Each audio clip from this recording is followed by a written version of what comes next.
They asked me today.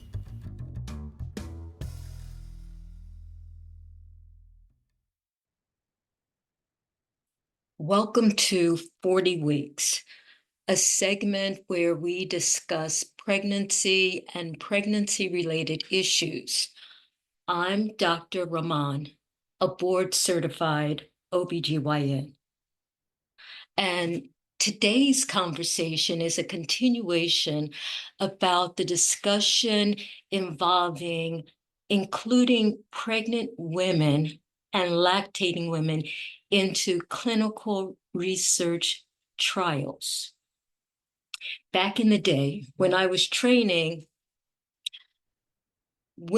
pregnant women weren't included in clinical trials, and that was because we didn't know the effect that it could have on the growing fetus.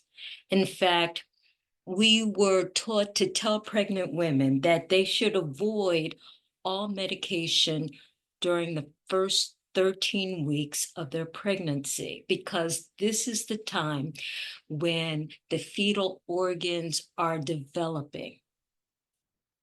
And we know from history that the birth defects that were seen with thalidomide occurred during the first trimester, those early weeks between 2 and 6 weeks of pregnancy.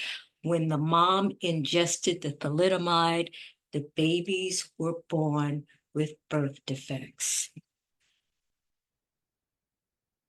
As a result of this, in 1962, the FDA stated that a drug had to be shown to be safe before it could be marketed. And for pregnant women, how would we know if a medication was safe?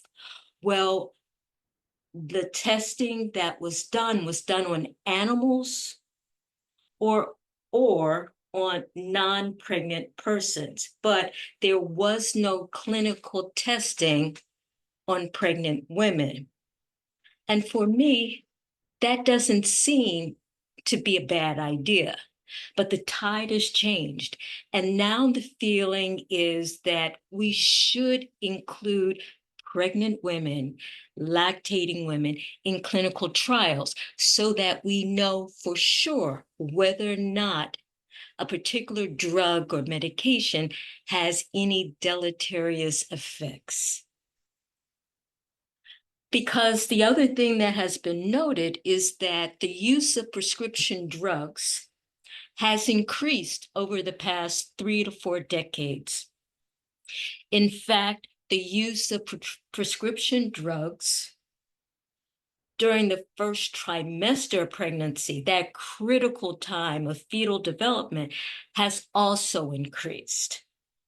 But interestingly, there hasn't been an increased report of birth defects as a result of the increased use of prescription drugs. And you may ask, well, what prescription drugs are we talking about in the first trimester? We're talking about medication for nausea, and we're talking about medication for depression. Those two are the most commonly prescribed medications given during the first trimester of a pregnancy. Interestingly, educated white women have the highest consumption of prescription drugs. So the bottom line is, you should be aware that if you are pregnant, or if you become pregnant, or if you are nursing, you may be asked to be included in a clinical trial for a medication.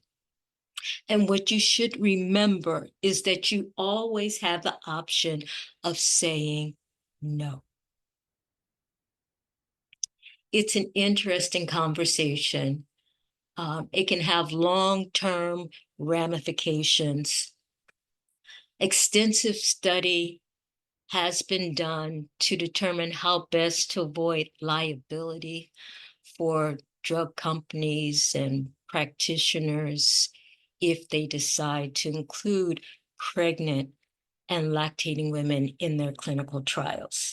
So I would welcome having this conversation um, further. If you are someone that supports this idea, someone that was involved in the task force that looked at the liability issues, you are welcome to come onto this platform and we can have further discussion. Until then, this is Dr. Rahman. Take care.